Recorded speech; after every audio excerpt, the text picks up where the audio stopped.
Hello दोस्तों, स्वागत है आपका एक बार फिर से टेलविन सीएसएस की इस ट्यूटोरियल सीरीज के अंदर, जहां पे हम देख रहे हैं कि टेलविन सीएसएस क्या है, उसका यूज किस तरीके से हम करते हैं। आज के हमारे ट्यूटोरियल में हम देखने वाले हैं कि टेलविन सीएसएस के अंदर कंटेनर क्या होता है ना, what is exactly container is, इसके बारे में हम हमारे आज के सेशन के अंदर देखने वाले हैं। तो चलिए स्टार्ट करते हैं हमारा आज का सेशन और देखते हैं कि एग्जैक्टली कंटेनर होता क्या है।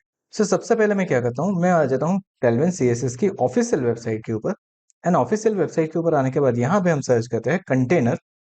अब देखिए यहाँ पे आपको कंटेनर के कुछ ब्रेक पॉइंट्स दिखा रहे हैं, जैसे कि एसएम है, एमडी है, एलजी है, एक्सेल है, डबल एक्सेल है।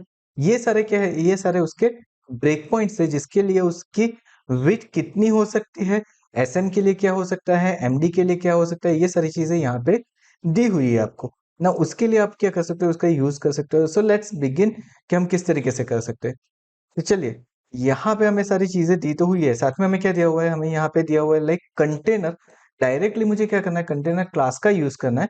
एंड कंटेनर क्लास का यूज करने के साथ आप उसके साथ क्या कर सकते हो, आप उसके साथ एमएक्स ऑटो का भी यूज कर सकते हो। अभी के लिए हम एमएक्स ऑटो का यूज नहीं करेंगे, अभी के लिए हम क्या करते हैं, सिर्फ कंटेनर क्लास को यूज करते हैं। तो चलिए, सबसे पहले मैं क्या करता हूँ, यहाँ पे आ जाता हूँ और यहाँ पे आने के बाद एक डिवीजन बना देता हूँ। एंड डिवीजन के अंदर एक क्लास दे देता हूँ, क्लास को नेम दे देता हूँ कंटेनर। तो चलिए, यहाँ पे हमने कंटेनर क्लास दे दिया है।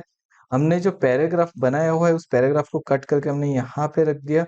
एंड कुछ इसको प्रॉपरली अरेंज भी कर दिया है। साथ में सेव करने के बाद एक बार चले जाते हैं हमारे ब्राउजर के अंदर, रिफ्रेश करके देखते हैं। तो देखिए, यहाँ पे मुझे कुछ नहीं दिखा रहा है, सिर्फ मुझे इतना दिखा रहा है कि जो मेरा कंटेनर है वो कौन से मीडिया के अंदर है, मेरा 1536 मीडिया के अंदर है। So now it is okay, ये अब तक बराबर है, उसके अंदर कोई प्रॉब्लम है नहीं मुझे। सो अगेन मैं आ जा रहा हूँ टेलविन के अंदर। एंड टेलविन के अंदर आने के बाद यहाँ पे हम उसको जो कस्टमाइज करने का ऑप्शन दिया हुआ है उसको चेक करते हैं। तो देखिए, यहाँ पे क्या दिया हुआ है, अगर आपको कंटेनर को कस्टमाइज करना है तो आप इस तरीके से कुछ पैडिंग उसके ऊपर अप्लाई कर सकते हो। तो चलिए, मैं इसको कॉपी कर लेता हूँ। एंड कॉपी करने के बाद हम आ जाते हैं हमारी थीम के अंदर और यहाँ पे हमने कर दिया उसका पैडिंग अप्लाई, सेव कर दिया। एंड सेव करने के बाद हम क्या करते हैं, यहाँ पे हमारे डॉक्यूमेंट को रिफ्रेश करके देखते हैं। तो देखिए, यहाँ पे मुझे पैडिंग तो अप्लाई हो चुका है। इट मीन्स कि मेरा कंटेनर क्लास जो है वो इतना पैडिंग ले रहा है। लेकिन अब ये चीज हर एक के लिए तो जरूरी नहीं है। जैसे कि मान लीजिए कि मुझे एसएम के अंदर कुछ कम पैडिंग रखना है, एलजी के अंदर ज्यादा रखना है, टू एक्सेल के अंदर और भी ज्यादा रखना है, एक्सेल के अंदर ज्यादा रखना है। तो वहां पे हम किस तरीके से कर सकते हैं, तो उसके लिए भी हमें क्लास दिए हुए हैं और वो क्लास कैसे यूज होते हैं वो भी देखेंगे। लेकिन साथ में मैं क्या करता हूँ, यहाँ पे एक और काम करने वाला हूँ। जो मेरा कंटेनर है उसके साथ मैं कर देता हूँ बीजी ग्रीन, एंड उसके अंदर मैं 500 कर देता हूँ। तो एक बैकग्राउंड कलर मैं यहाँ पे अप्लाई कर रहा हूँ। तो चलिए, यहाँ पे मैंने बैकग्राउंड कलर अप्लाई किया। एक बार इसको रिफ्रेश करके देखते हैं। तो देखिए, मुझे कुछ इस तरीके से दिख रहा है। नाउ सी, यहाँ पे मुझे गैप कम दिख रहा है, यहाँ पे गैप ज्यादा दिख रहा है, बिकॉज उसने क्या किया, पैडिंग को वन साइड से क्रिएट कर दिया है। ना मुझे क्या करना है, मुझे इस ये जो पैडिंग क्रिएट हुआ है वो प्रॉपर है, लेकिन इसको सेंटर में रखना है। तो सेंटर के लिए हमारा यूज होता है एमएक्स ऑटो। ठीक है, अब ये एमएक्स ऑटो क्या है, तो देखिए यहाँ पे मैं आ जाता हूँ एंड रिफ्रेश करता हूँ। ओके यस, यहाँ पे हमने जो अलाइनमेंट किया है ना, हमने लास्ट टाइम कुछ सेटिंग की थी यहाँ पे, उसकी वजह से ये चीजें कुछ अलग से दिख रही है। हमने यहाँ पे टेक्स्ट के लिए डबल एक्स और ये सारी चीजें की थी, तो सारी चीजों को मैं रिमूव कर देता हूँ अभी के लिए। एंड रिमूव करने के बाद मैं वापस इसको सेव कर देता हूँ। एंड ये जो पैराग्राफ है ना, मेरा पैराग्राफ को मैं कर देता हूँ बीजी, एंड इसको मैं कर देता हूँ रेड। अभी देखिए, अभी कलर्स के ऊपर ज्यादा मत जाइएगा, सिर्फ हम सैंपल के लिए ये कलर्स अप्लाई करके देख रहे हैं ताकि हमें पता चले। तो अब देखिए, अब दोनों तरफ मुझे सेम स्पेसिंग दिख रही है। ये जो पैराग्राफ मेरा बना है उसके, इट मीन्स ये सेम स्पेसिंग ले रहा है अब तक। लेकिन अब मुझे क्या करना है, मुझे हर एक स्क्रीन के लिए कंटेनर की साइज चेंज करनी है।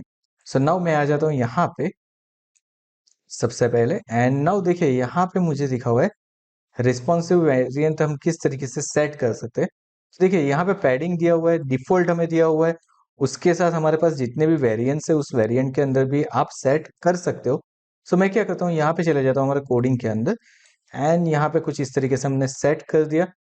एंड नाउ देखिए, हमें कुछ दिखा रहा है। सो हम यहाँ पे एक, जो हम लोगों ने जो भी चीजें सेट की थी उसके अकॉर्डिंग अब वर्क करेंगे। तो देखिए, मेरे पास क्या है, डिफॉल्ट में 1 RM है, अगर स्मॉल साइज होगी तो 2 RM है। तो डिफॉल्ट के अंदर मैं क्या कर देता हूँ, 0 RM कर देता हूँ। SM LG XL and 2XL, उसके लिए मैंने कुछ साइज यहाँ पे सेट करके रखी हुई है। सो इस तरीके से क्या होगी, इस तरीके से मेरी हर एक साइज यहाँ पे ऑक्यूपाई करेगा। तो चलिए देखते हैं ये प्रॉपर हो रहा है कि नहीं हो रहा है। सो अगेन मैं आ जाता हूँ मेरे ब्राउजर के अंदर, यहाँ पे हमने कर लिया इसको सेव, एंड ब्राउजर के अंदर आने के बाद हम इसको करते हैं रिफ्रेश। अब देखिए, अब डिफॉल्ट क्या हो गया, अब ऐसा तो होना नहीं चाहिए था मेरा। सो मैं यहाँ पे डिफॉल्ट को निकाल देता हूँ, एंड नाउ अब चेक करता हूँ कि मेरा आउटपुट क्या आ रहा है। सो मैंने इसको कर दिया सेव, रिफ्रेश करके देखता हूँ, स्टिल मुझे कुछ वैसे ही चीज़ दिखा रही है। सो नाउ अब हमें चेंजेस करने होंगे।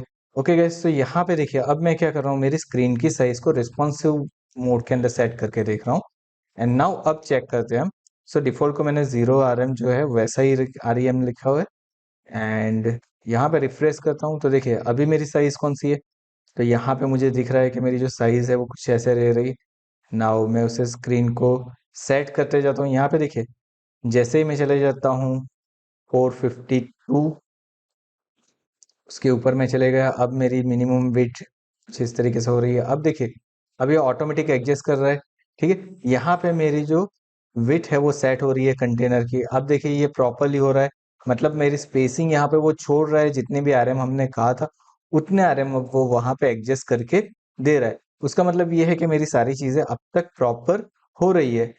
So that is what, that is a container. आप इस तरीके से कंटेनर को सेट कर सकते हैं, कंटेनर के अंदर उसकी साइजिंग को सेट कर सकते हैं, उसको आगे पीछे भी कर सकते हैं। और ये बहुत ही इंपॉर्टेंट चीज है, बिकॉज ये सारी चीजों की वजह से ही आपकी स्क्रीन की साइज जो है ना वो प्रॉपर होती है। अब देखिए यहाँ पे हमने एक्सेस भी ऐड किया हुआ है, हमने XX भी ऐड किया है, तो उसको भी हम ऐड कर सकते हैं यहाँ पे, और उसके लिए भी हमें दिया हुआ है कि हम किस तरीके से कर सकते हैं।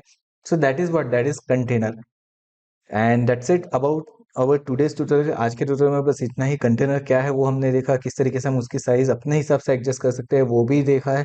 आने वाले ट्यूटोरियल्स के अंदर हम कंटेनर का और ज़्यादा बेहतर यूज़ करेंगे, उसको कॉलम के साथ प्रॉपर वे के अंदर अरेंज करके भी देखेंगे, तो वहाँ पे हमें और चीज़ें पता चलेगी। So thank you so much for watching this video. अगर आज का वीडियो पसंद आया हो हमारा, तो वीडियो को लाइक कर दो, चैनल को सब्सक्राइब कर दो, नोटिफिकेशन बेल आइकन के ऊपर भी क्लिक कर दो।